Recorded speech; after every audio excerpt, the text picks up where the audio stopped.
The following story has been brought to you by StoriesToInspire.org. When I was at UCLA, I used to stop people. I was a rabbi at the college for many years, and I'd stop people. I'd say, "Hi, are you Jewish?" That was my pickup line. Very blunt, very blunt. "Hi, are you Jewish?" Either they would say, "No, I'm sorry. It's nothing to apologize. We can't all be special." If it's a boy, I used to mention I'm a moil and I can help out. But usually they're not Jewish. But if they are Jewish, "Are you Jewish?" Then I would try to engage them. Sometimes they would stop and engage me. Sometimes they wouldn't answer. They'd walk right along. Every person was different. Sometimes they would say, "Yes, but I'm not interested." That always made me the most sad. Yes, but I'm not interested. Once there was a young lady, she's walking by. I said, "Are you Jewish?" She said, "Yeah, not interested." Now, I'm a little bit of a nudge. I could be. Ask my wife. I could be a little bit of a nudge. I could hang on. And I decided to hang on. So she's walking away. "Yeah, but I'm not interested." She walks. I just follow her. She didn't call the cops, which was good. I follow her. I say, "Okay, but what's your name?" So she sees I'm not leaving. She says, "Nurit." Nice Israeli name. I said, "Nurit, so nice to meet you. I'm Rabbi Klatzko." I said, "Here, let me give you my card. You're not interested now, but maybe one day you will be. Here's my card." So I give it to her, and she figures if she doesn't take the card, she's not getting rid of me. So she takes it. I figure she's going to crunch it up and throw it away. Okay, I did what I could do. I went back to my table. But every day that Nurit passed, from then on, I'd say, "Oh, Boker Tov, Nurit. Erev Tov, Nurit. Ma nishma, Nurit." I'd just like, "Oh, no. Why did I tell the rabbi my name?" Well, that was a big mistake. She started walking the long way to avoid, you guys know what that's like. Let's go the long way so I don't have to bump into the rabbi. The next semester, I get an email from Nurit. And she says, "Hi, Rabbi Klatzko. I don't know if you remember me, this Nurit. So I just wanted to let you know I'm converting to Christianity." So I figured if she writes me such an email, she must want a response. She wouldn't just tell it to me to like twist the dagger, right? I said, "Okay, you're converting. I think we should speak for a few minutes on campus." She writes back, "I don't really have time." I said, 5 minutes on campus right there at my table. She agrees. The next day she comes to the table and I just lay it on thick for 5 minutes. I think, well, I would think twice before converting. Because number one, he wasn't the Son of God. Number two, he wasn't Ben Yishai, wasn't. Number three, the whole story's made up. Number four, he never existed, and on and on and on. And by the 5 minutes were over, she's like, "Oh, whoa, I didn't know a lot of this." I said, "Okay, now we've got to meet for real." She said, I have midterms. I said, "Come, even midterms is too important." I said, "Come, I'll serve you the best coffee. Come." She writes me an email. "You know what? If it's white hot chocolate, I'll come." I said, "I will find you white, whatever that means. I'll find you white hot chocolate. Come." I found her some nice packet of Belgian white hot chocolate. She came over for about 3 hours. We went through all the reason that Christianity is nonsense. She then went to her missionary friend, told him everything that I said, the one who was converting her, and he spent 4 hours with her, convincing her that what I told her was baloney. She comes back to me. She says, "Well, I have an answer to everything you say. Tell me the answer. I'll tell you the answer to that." So she came back to me, and I spent hours. Then she went back to him, and I felt like I was in a tug-of-war for Nurit's neshama. I felt the rope. Sometimes it felt like it was slipping. Sometimes I felt like we were winning. After a month, she writes me an email. She says, "Rabbi Klatzko, I realize at this point, when it comes to Christianity, to quote Shakespeare, something stinks in Denmark. In other words, something is not kosher, basically. I see in Christianity, there are too many issues. But that doesn't mean that I'm going to be Jewish. It just means Christianity have issues." I said, "Okay, we're making progress. Now come to me for Shabbat." Come Friday night.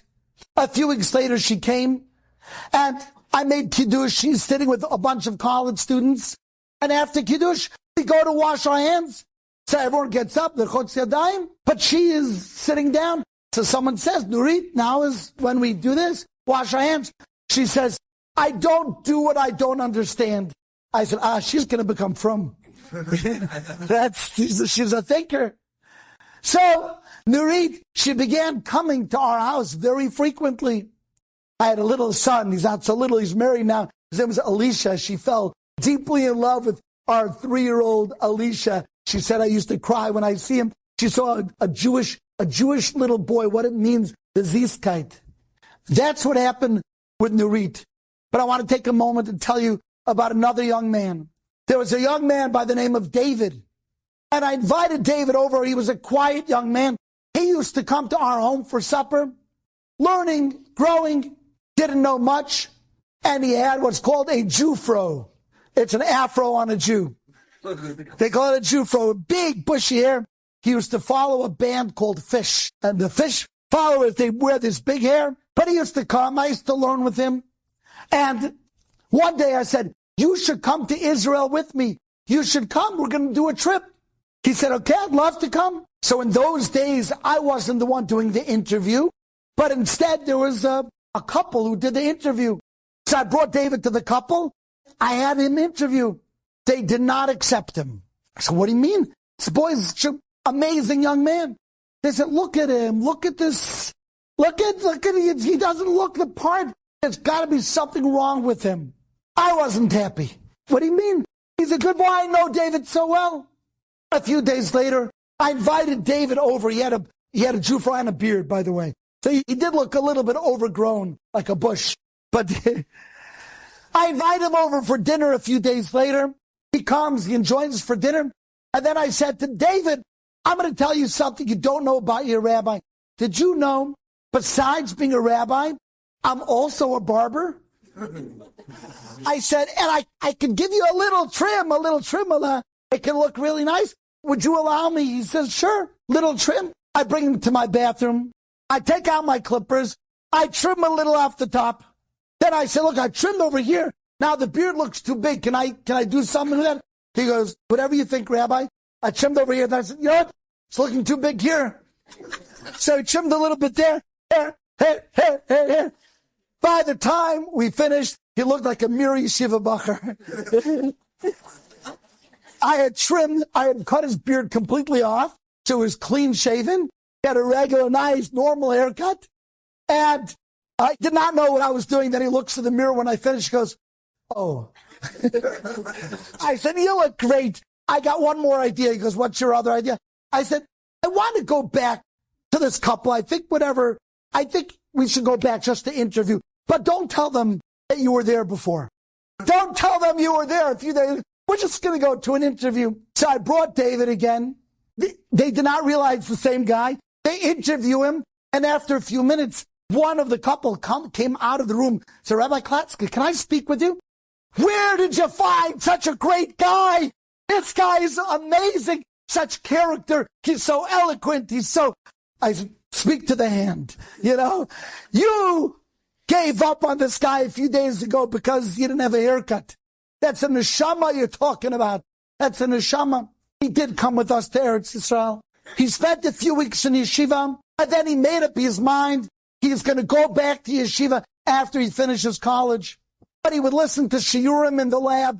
He was growing, and I began to use him because he was so good with other people. And now he was this handsome guy. He was just perfect. If I needed somebody to speak to people about Yiddishkeit, a friend of theirs, a student, he was very eloquent. One day, he was over the house, and in walks Nurit. And I said, Nurit, I said, David, there's a girl coming here. Can you speak with her about Israel and about going to learn, to grow? He goes, sure. He knew the routine. He knew the drill. So Nurit walks in, and I said, oh, Nurit, thank you so much for coming. It's right before Pesach, and we're lining our table with silver foil. This is David, Nurit, can you do it together? I'm going to be in the other room. And I left the room, allowing him to do his magic. I ran an Israel trip a few years later, and one of my students got bitten by a spider. We brought him to Hadassah Hospital, and they treated his spider bite. And then when they released him, And I was together with him leading the trip. So I was at Hadassah Hospital. As they released him, we go to the parking lot, and there we see David and Nurit pushing their first baby together.